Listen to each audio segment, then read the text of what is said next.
Hello everybody, welcome to Snyder Wrestling. We got another review here. We are continuing the road of SummerSlams. This is SummerSlam 1994, August 29th, 1994. From the United Center in Chicago. Now, if I believe correctly, by the way, so United Center is a very new building. I think it's just been made not long before the show even, started.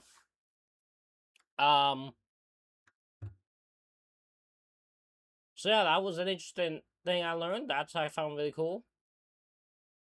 It had opened just 11 days before the show. So this is probably this had been one of the very first, shows to be done there. It's crazy. 23,300 attendance. We got a buy rate of 300,000 pay-per-view buys. Commentary team for the evening is Vince McMahon and Jerry Lawler. Randy Savage is also there as the host of the event. Not much longer for this company, I'll tell you that much. He's out soon in a few months, I believe, not even that long. Heading to WCW, where he would continue his insane career. So, shout out to Randy Savage. This is the last time we'll be seeing him on the WWF on SummerSlam, so I'll tell you that much. First matchup is Bam Bam Bigelow and IRS with Ted DiBiase, representing Money Incorporated, taking on the Head Shrinkers, Fatu and Samu with Alpha and Lou Albano for some reason. Forgot he was around at this point even.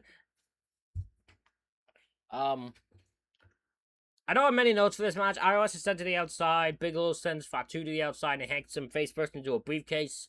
They work off Fatu. We get a hot tag to Samu. Samu with a diving headbutt on IRS, but Bigelow breaks up the pin.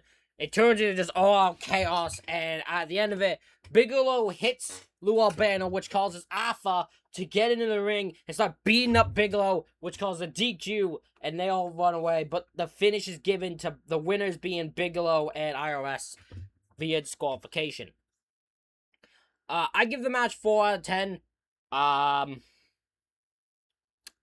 Not much to the match. This becomes weirder when you go later on. This was originally supposed to be a tag title match. These two teams were supposed to be fighting for the tag titles. But the night before this show, in a fucking random ass house show, Diesel and Shawn Michaels just won the tag titles. Gonna assume they pushed for that call, because why would you do that the day before? But classic Click, I guess. Click had to be champ somehow. Our next matchup is for the WWF Women's Championship, as Alundra Blaze, the current WWF Women's Champion, defends against Bull Nakano, who's accompanied by Luna Vachon. I watched this match on mute, because fuck Jerry Lawler on commentary for this particular match. I did not, because it started when their entrances, where he's just making fun of how they look, and how they are, and fucking their face, and all that shit. And I didn't want to hear it. I muted it. I didn't want to hear this fucking guy fuck him in commentary during these type of matches thing. Because you have two incredible talents in this ring, in Alundra Blaze and Bull Nakano. And I am damn sure even Luna's good. And I am not listening to in Lawler do his bullshit.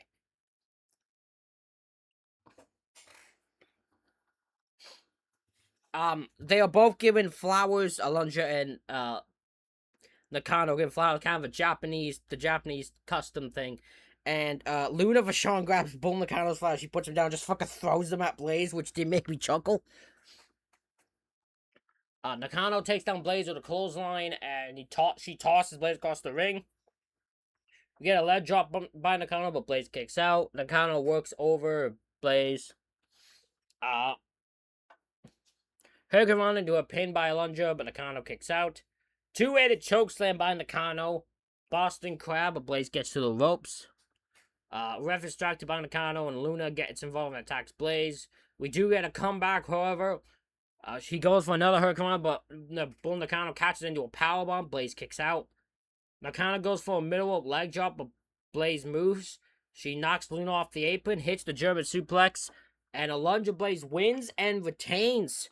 I give it 6 out of 10. This is actually a really fun match. And it's only a short long. I think it's only like, what, 8 minutes? Am I right? Or maybe less than that? 8 minutes, 10 seconds. 8 minutes, these two guys. But in those 8 minutes, they actually put together a really good match. Really fun. It might be a bias because I love both of them as wrestlers. But, yeah, I enjoyed this. I really enjoyed this match.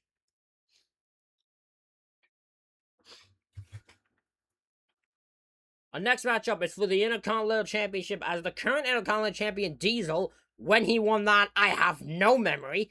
Because I originally wrote down, I was writing down the thing, Intercontinental Champ Razor Ramon, because my brain assumed he was champion. And then they did the pre-match interview with him and Sean, with Diesel and Sean, and Diesel's wearing the belt and is the current champ. I'm like, when did Diesel win the IC title? What mind did I go to where he won the IC? I have no memory. If anyone who's watching can tell me when Diesel won the IC title, let me know. Was it on a Raw or something? Because I have no memory of this.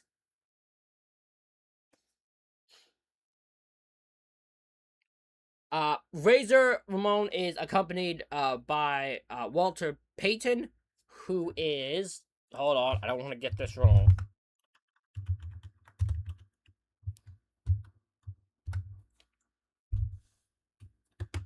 He was from... he was a running back for the Chicago Bears. So, that's where he was at the time. And he's here to combat and terribly do Shawn Michaels. Razor's on the attack early. Diesel takes down Ramon with a clothesline and locks in a sleeper hold. Shawn removes the turnbuckle, but Shawn is interfering in this match so fucking much. To the point the ref is made to look bad. Like, here's an example. So Shawn moves the turnbuckle, right? Diesel says, I'm gonna throw Razor into that turnbuckle. And the ref gets in front of the turnbuckle and be like, no, you're not doing that. Shawn gets on the apron. The ref then just walks away from the exposed turnbuckle to yell at Shawn. And Diesel still throws Razor into the turnbuckle because the ref just moved. That just made to me like the ref looks stupid.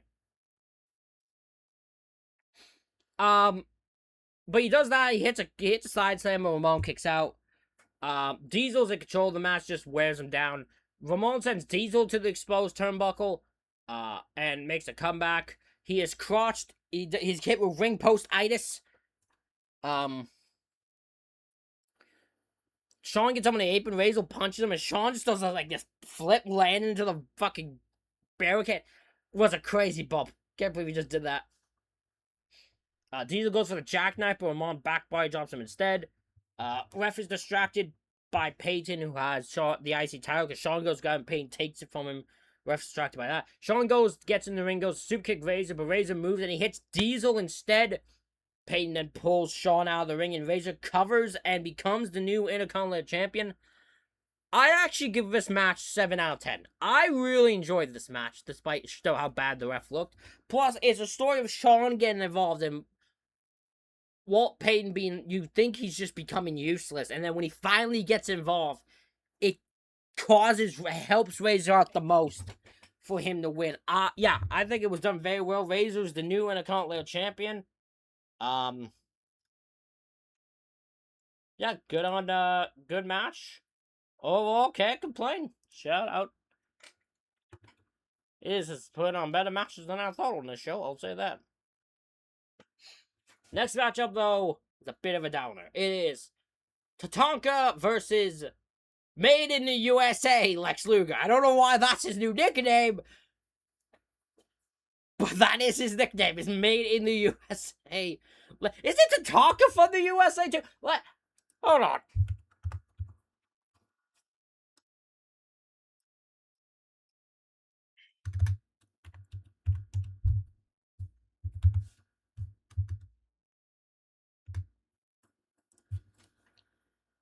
It's from North Carolina. He's also made in the USA. Why? So weird, but, you know, Lex Luger was made in the USA. And so the whole storyline, is Tatanka thinks Lex Luger has sold out. And to the point that they do an interview before the match of both of them there. Tatanka's just like, you sold out, you seller, selling out, you sold out, you sold out. Did you know you sold out? I think you sold out. Look at all this stuff saying you sold out. You definitely sold out. You and Luke, I don't want to hear you, you sell out. I'm going to go to the ring and you Big DiBiase because you sold out, you sell out, sold out, sell out. And I'm just like, Jesus, we get it. And then they get in the ring, they said, Tatanka's just like, you sold out, you sell out. Like, shut up. So I've always note. Did you know Lex might have sold out? He just, in case you guys didn't know. Luger takes down Tatanka with a shoulder tackle. He got a cross by Tatanka, but Luke kicks out. Hip toss by Luger. We get a suplex by Luger, but Tatanka kicks out. Scoop slam by Tatanka. Luke kicks out of that. Top rope chop, but Luger kicks out. Luger makes a comeback, but is then distracted by the $1 Million Man, Ted DiBiase. Tatanka rolls up Luger to win. I give the match 3 out of 10. It's a very boring matchup. To me, not much to it. It's just, it doesn't get into any type of gear. It's just going through the motion till Ted shows up to me. After the match, though, DiBiase's talking money, and Luger kicks it out, hits it out of his hand. And then Tatanka, the sellout himself, turns on Lex Luger, turns heel, joins Money Inc., and beats the ever-loving piss out of Lex Luger for a very little amount of time. Like, it's a good, lengthy beatdown of just Tatanka whooping the shit out of him. It is kind of insane how long this beatdown goes. I was shocked. I'm like, it's still going at times.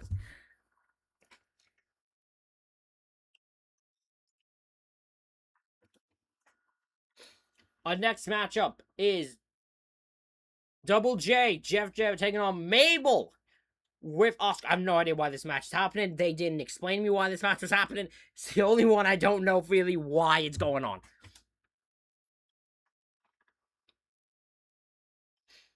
Mabel sends Jarrett into the corner. Mabel drops an elbow to the back of Jarrett and sends Jarrett to the outside. Jarrett trips Mabel to gain control. Mabel, though, catches Jarrett with a bear hug. Jarrett locks in a sleeper, but Mabel's able to get out of it. Mabel hits a spinning heel kick, but Jarrett kicks out. Mabel slams Jarrett, but Jarrett puts his foot on the ropes. Mabel crashes Jarrett against his ring post. Jarrett avoids a splash by Mabel, rolls him up, and wins. I give 5 out of 10. Very basic. Like, to the bone, big little guy. Especially weird when the little guy's the heel. Like, I always find that weird, but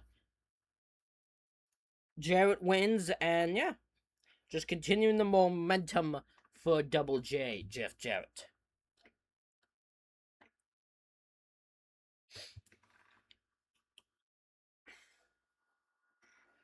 The next matchup is a steel cage match for the WWF Championship as Bret Hart defends against his brother Owen Hart. So, two things about this. Number one, I don't have many notes for this match. Just watch the match. Is all I can tell you. This was one of those matches that I did not want to pause, and I did not want to look away to take notes. I wanted to watch this match. This match is fucking incredible. And it's one of the matches that perfectly tells the story of escaping the cage. Because these two are fighting and diving and like scratching and clawing each other. Just try to escape the cage any way they can. Because that's it. It's just escape the cage. And these two tell an incredible story of within that context of just trying to escape the cage. It's fucking incredible.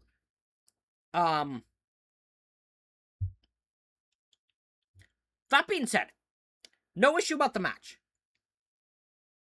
Bret Hart's interview, however, Bret does an interview before the match where I think he was told to stretch time so they could put up the cage. The only reason I think that is because if he wasn't, this might be one of the worst promos I've ever heard. Because he's going on and on and on, and he's not really getting a thought together. He's kind of just spouting out thoughts. like, middle talking about, when he starts talking about Jim Neidhart, it's very odd. The story is that, I think this is one of Brett's bad promos. This is my opinion, though, but I was waiting for that to end. I wish we got one from Owen, too. That would have been fun. But yeah, we got everyone in the entire Hart family, apparently. This is the Hart family reunion. Everyone just showed up to SummerSlam. Just comped a bunch of tickets. That's why they got more things. Most of them are just Harts, I think. Fucking whole part of the front row is just Harts. Including Jim Neidhart, who's the only one, I guess, that likes Owen, apparently.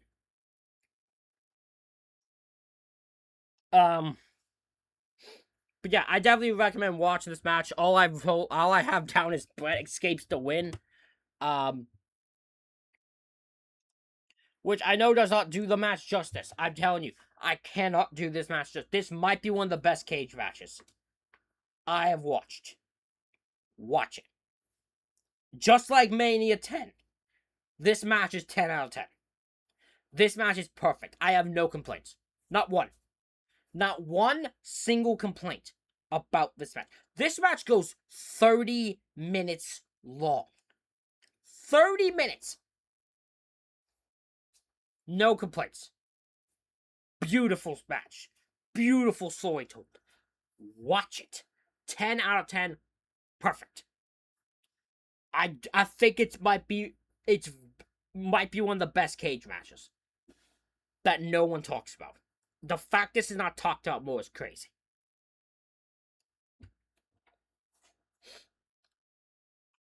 After the match, when Brett lands, though, Jim Neidhart attacks Bulldog, the Bush Bulldog, for no real reason. Like, the Bulldog's just sitting there cheering Brett, but, like, he just clotheslines him and his wife. They both fall over the barricade. But I don't know why he attacked Bulldog for. I just gave Bulldog a reason to get mad.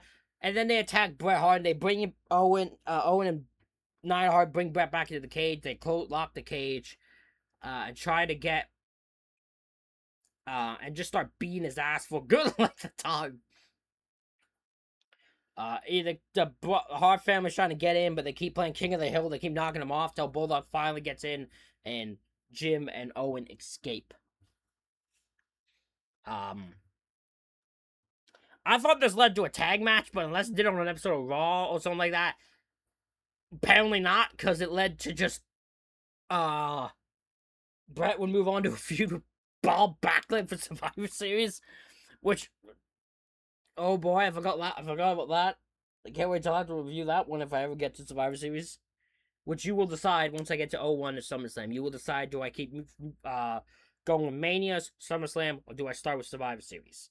You will decide.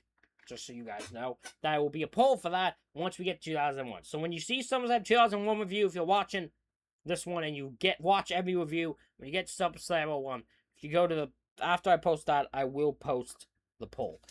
Not like anyone cares now. Just want to make that clear since we talk about Survivor Series. Going to make that announcement now. I will do it every single one from here on.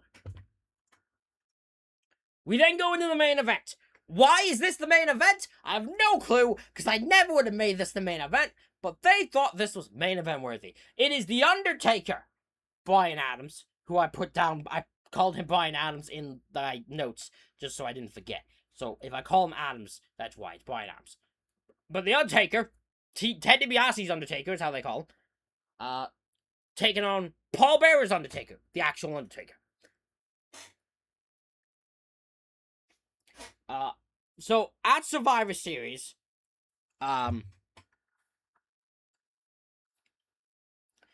Yokozuna beat The Undertaker in a casket match with the help of like 12 dudes. Undertaker then rose up to heaven, or wherever, as they perfectly put it in the video podcast, wherever the hell The Undertaker goes. Which I love that line. Then, randomly they have this... This part me how stupid it was. I don't know how they thought this sounded good. They have these clips of people in just the real world talking about seeing The Undertaker. One is like, I was just going through going through snow and that, and wind, and I just go through and look, there's just The Undertaker just standing there.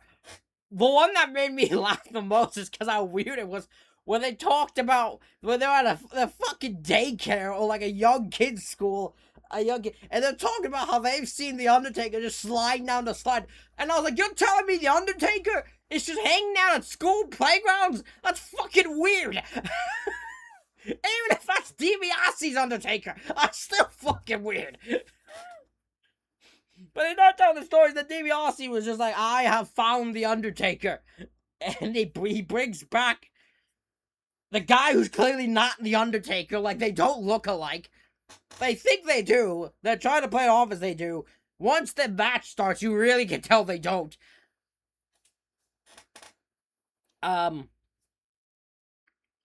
Then... so they do that. Then Paul Bearer is like, you are not my Undertaker. And then Paul Bearer says he's bringing the Undertaker back here tonight to take on this Undertaker. And apparently this was all that was needed for it to be main event worthy. Over the fucking cage match.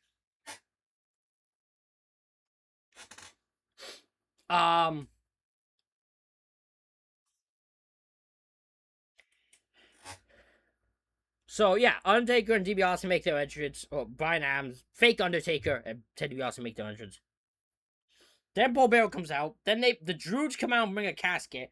Open a casket, and it's just a gigantic urn that's like double or triple the size of the original. Like, this urn is huge. Why is this urn so big? Paul Bearer can barely hold on to the fucking thing. But then he opens the urn, and light comes out of the damn urn. And then the Undertaker shows up. The fucking whole thing was ridiculous. This match actually sucks. This match is pretty bad. Like, this match is just... It's not, like, awful. Trust me. Next year's main event, far worse than this. But this main event is bad. It's just... It's too slow. It's a gimmick of... The Undertaker, who's slow and plodding. And then a guy pretending to be Undertaker, so he's also slow and plodding. So it's just a slow match. It's slow and... It's not engaging to me. It's not interesting. And the end of it is Undertaker, the actual Undertaker, hits 3 tombstones on to fake Undertaker, Bryan Adams, to win. Then they put Adams into the casket, close it, and that's Bryan Adams gone from the company until 97. So there you go, fucking Bryan Adams. See you in 3 years, son. Jesus Christ. The match, I give 4 out of 10. Because it's not bad. It's not botchy or whatever. It's just really bad. Really slow. Really boring. Show range wise, though, I give it 7 out of 10. Because the cage match and, Diesel and Razor and Bull Nakano and Alundra Blaze all put out some very good matches. Enough to the point I did want to give it, especially any match that's given a 10 out of 10 for me is definitely getting a higher boost. The shows get boosted from that. That cage match is incredible. But yeah, let me all know what you think of this show down below. Do you like Undertaker versus fake Undertaker? Let me know. Let me know down below. Hit the like button, hit the subscribe button. Comment any pay-per-view or wrestling show you would like to see me review. That's not SummerSlam or Mania in the comments. Thank you all for watching, and we will see you for SummerSlam 1995. Oh boy.